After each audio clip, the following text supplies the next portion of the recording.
Well, hello, Pisces, and welcome to your horoscope. So, here we are, winding things up. So, Libra time is 8th house transit. Oh, 8th house, what is it? It is sex, it is death, it is other people's property. It is the house of unjust rewards. It's not necessarily things you ask for, but it's the things you get. And I mean, I really think of that Rolling Stones song that says you can't always get what you want. But if you try sometime, you just might find, you get what you need. So, or even what John Lennon said, it was like, life is what happens while you were busy making other plans. Okay, I mean, maybe he wasn't the only one, but that is so true. It is so true for most of us. Things have happened, so we have to always have an element of flexibility.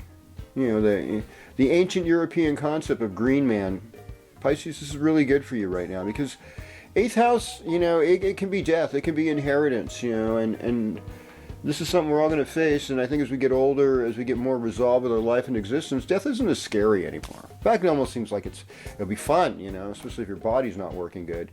It's like, I'll discard this old thing and, search for a new one on the Ethernet. Oh boy. So, there is this element of letting go, there's this element of change, there's this element of good fortune in relationships that are long distance, though.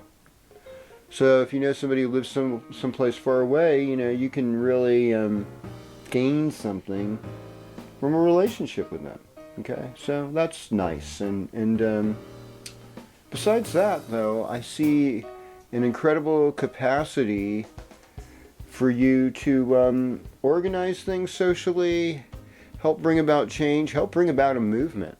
There is an element of what I call the new feminine wisdom for leadership. It's not necessarily doing things in the context or the structure of the old world, but I look back at the 5 or 6 nation Iroquois, and from what I understand, they had men would run for office, but only women could vote and pick out who they were. I think it's really interesting. It was an interesting perspective, and they did really well with that. And it's like we're in a place now where we're not going to go back to matriarchy, okay? We're not going to go back to patriarchy. We're going to have a balance of power where we share, listen to each other's ideas, and come out with something great. It's Kozmic Kev with the Cosmic Forecast for this week. The 30th through the 6th of October. And thank you for being with you. Happy harvest, happy good times. Be with you next week. We'll do this again.